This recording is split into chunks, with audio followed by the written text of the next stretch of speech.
Bonjour, aujourd'hui je voulais mettre en parallèle deux informations qui concernent notre santé et qui sont tout à fait intéressantes. La première information, c'est que selon l'Association française de l'industrie pharmaceutique pour une automédication responsable, l'AFIPA, si ça existe, le chiffre d'affaires des médicaments non prescrits en 2018 a baissé de près de 5%.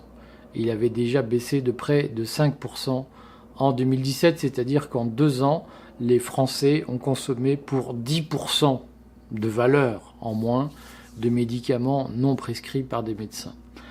En contrepartie, le recours aux médecines naturelles a considérablement augmenté.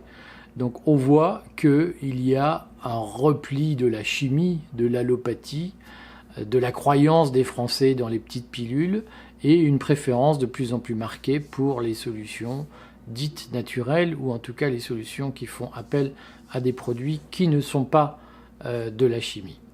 Parallèlement, autre nouvelle qu'il me paraît intéressant de mettre en parallèle avec ce goût grandissant des Français pour la médecine naturelle, ce sont les convocations devant les instances disciplinaires de l'ordre des médecins, souvent de façon d'ailleurs très bienveillante de la part de l'ordre des médecins, après des plaintes déposées par les homéopathes qui avaient été accusés dans une tribune rédigée et publiée dans le Figaro par des médecins allopathiques, des homéopathes qui avaient été accusés d'être des charlatans. Donc, ils se sont pourvus en demande de sanctions disciplinaires auprès des médecins allopathes qui avaient signé cette tribune, et ceux-ci sont progressivement convoqués par l'ordre des médecins et parfois font appel de décision. Et les propos qu'ils tiennent sont totalement hallucinants parce qu'après avoir expliqué que les homéopathes étaient de dangereux charlatans, ils s'étonnent que les homéopathes se rebellent et défendent leur bout de gras, entre guillemets. Alors que retenir de cette affaire?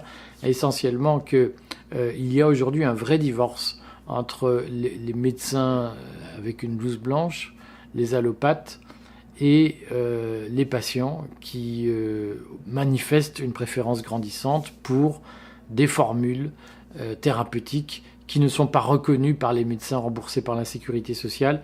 Et ce divorce, il pose, à mon avis, un problème de fond pour l'avenir de notre santé et de la compréhension qu'on en aura. Voilà.